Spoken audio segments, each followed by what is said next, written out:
Hello everyone. Today topic is phosphorus and we will discuss about the allotropic form of phosphorus.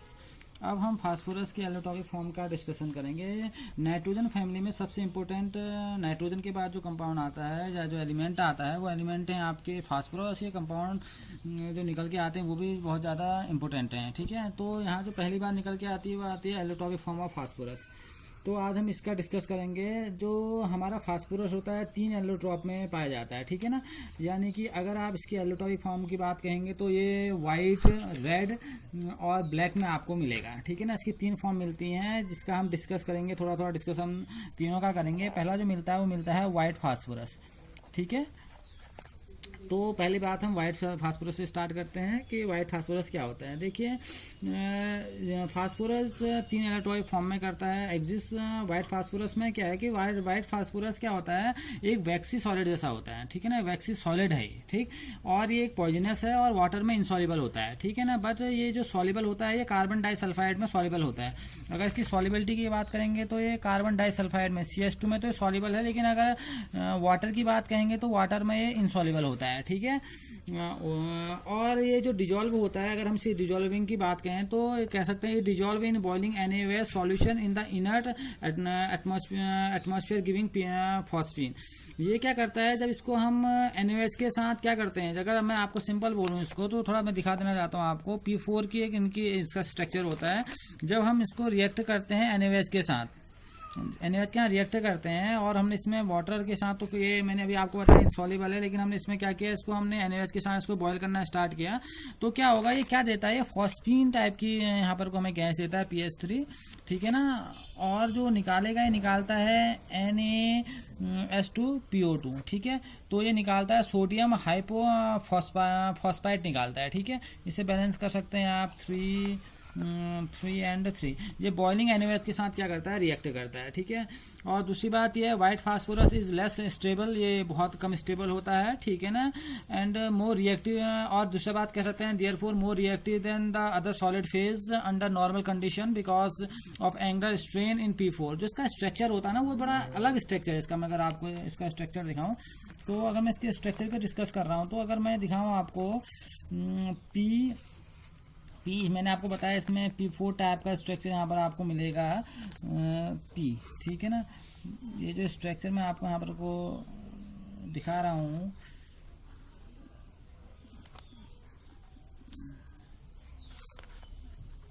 देखिए एक बार इस structure के बारे में डिस्कस कर रहे हैं हम।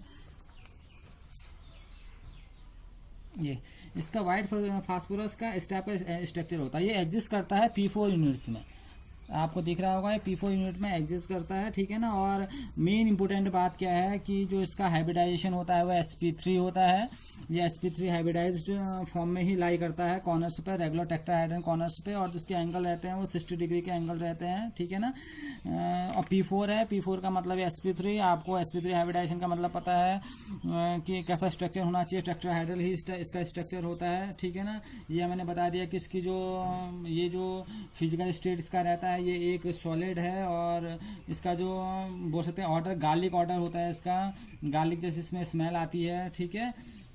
और पॉइजनस नेचर है, ये वेरी पॉइजनस, ये बहुत ज़्यादा पॉइजनस बोल सकते हैं वाइट फास्फोरस को, ठीक है ना। और इससे डिसीज भी पैदा होती हैं, ठीक है। यानी कि बोन्स को डिके कर देता है। अगर हमने इसको ज़्यादा मात्रा में ले लिया या हमारे किसी कॉन्टैक्ट में आया तो हमारे जो बोन्स होते हैं उनको डैमेज कर सकता है, ठीक है। और जो सॉल्युबिलिटी है वाटर में बिल्कुल भी सॉल्युबल नहीं है। It is insoluble in water but soluble in organic solvent like CH2, alcohol and ether. अगर आप ऑर्गेनिक सॉल्वेंट की बात करें तो इजीली ये क्या हो जाता है, सॉल्युबल हो जाता है। स्टेबिलिटी की बात अगर हम कहें तो P4 का जो मॉलिक्यूल होता है वो वेपर फेज में तो स्टेबल हो ही जाता है। The P4 molecules are stable up to 1017 kelvin. अगर आप इसे 1017 केल्विन में रखेंगे तो वहाँ पर कोई स्टेबिलिटी की ओर बढ़ता है, हम ये कह सकते हैं स्टेबल है वहां पर को, लेकिन ये फेज इसकी वेपर फेज होनी चाहिए। वेपर फेज में स्टेबल होता है, but at temperature higher than, अगर टेम्परेचर आप इससे ज्यादा कर देंगे, तो मैं आपसे बोलूंगा जो इसका मॉलिक्यूल है वो डिसोशिएट हो जाता है, स्टेबिलिटी खत्म हो जाती है, और स्टेबिलिटी खत्म होने के बाद P4 डिसोशिएट हो जाता है, यानी कि ब्रेक डाउन हो जाता है, और ब्रेक डाउन हो जाता है ये P2 में, ठीक है ना। अगर आपने टेम्परेचर 1070 से ज्यादा दे दिया तो P4 का मॉलिक्यूल अपनी स्टेबिलिटी खो जाता है, और वहां पर जो बनाता है वो बनाता है P2। क्लियर है। ये इसका पहला हम बोल सकते हैं पहला एलोट्रॉप था व्हाइट, यहाँ पर को व्हाइट फास्फोरस की बात कही गई थी कि व्हाइट फास्फोरस कैसा है, इसके रिएक्शन मेटल्स के साथ भी रहते हैं, ठीक है ना। एल्काइंस मीडियम में भी काम करता है। अगर ये एल्काइंस मीडियम के साथ काम करेगा, जैसे मैंने NaOH के साथ दिखाया, तो ये एक फॉस्फीन बनाता है, जो इसका एक मेजर कंपाउंड है फास्फोरस का।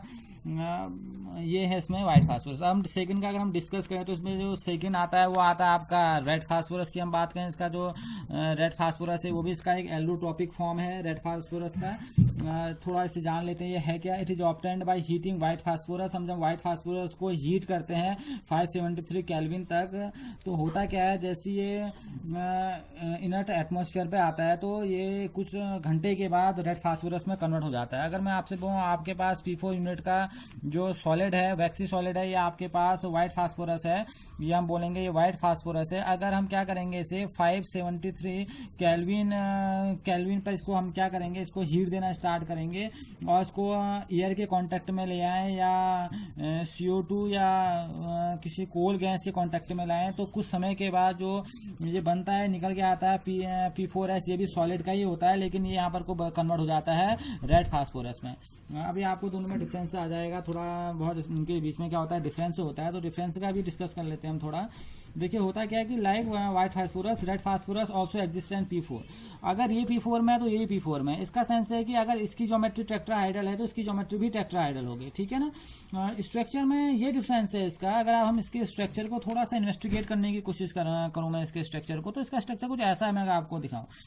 P4 अगर आप इसकी यूनिट की बात करेंगे, P4 यूनिट तो इसमें है, ठीक है ना। इस टाइप का इसका स्ट्रक्चर है। जो अगला P है वो कांटेक्ट में रहता है दूसरे P के साथ। ये इसके स्ट्रक्चर का थोड़ा हम बोल सकते हैं कि थोड़ा डिफरेंस इसके स्ट्रक्चर में यहाँ पर को निकल के आता है।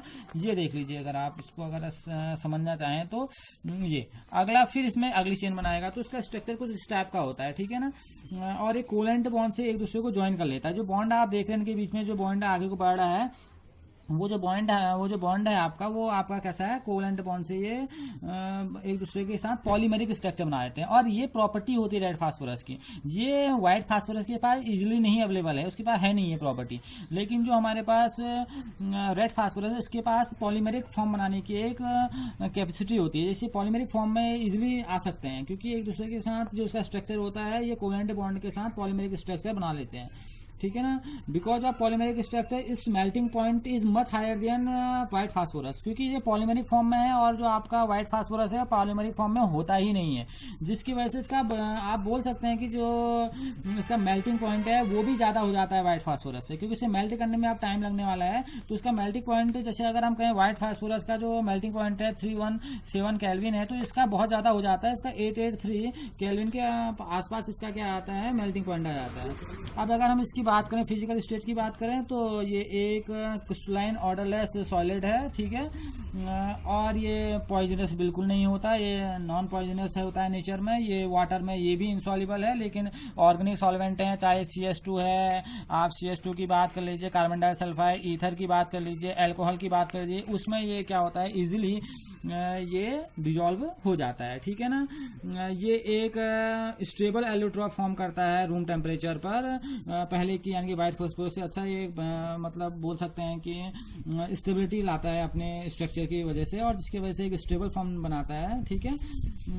और ये इजिली मतलब क्या कह सकते हैं, ये इजिली जो होता है फायर यानी कि आग को नहीं पकड़। जो फास्फोरस का जो फॉर्म होता है ना, फास्फोरस इजिली क्या होता है कि एकदम वो उसको ले लेते हैं फायर, यानी कि अगर आप इसे नजदीक लाएंगे तो एकदम आग पकड़ने की क्षमता रखते हैं, इनमें ऐसी कैपेसिटी होती है। लेकिन रेड फास्फोरस की ऐसी कैपेसिटी नहीं होती, पहली बात, ठीक है ना।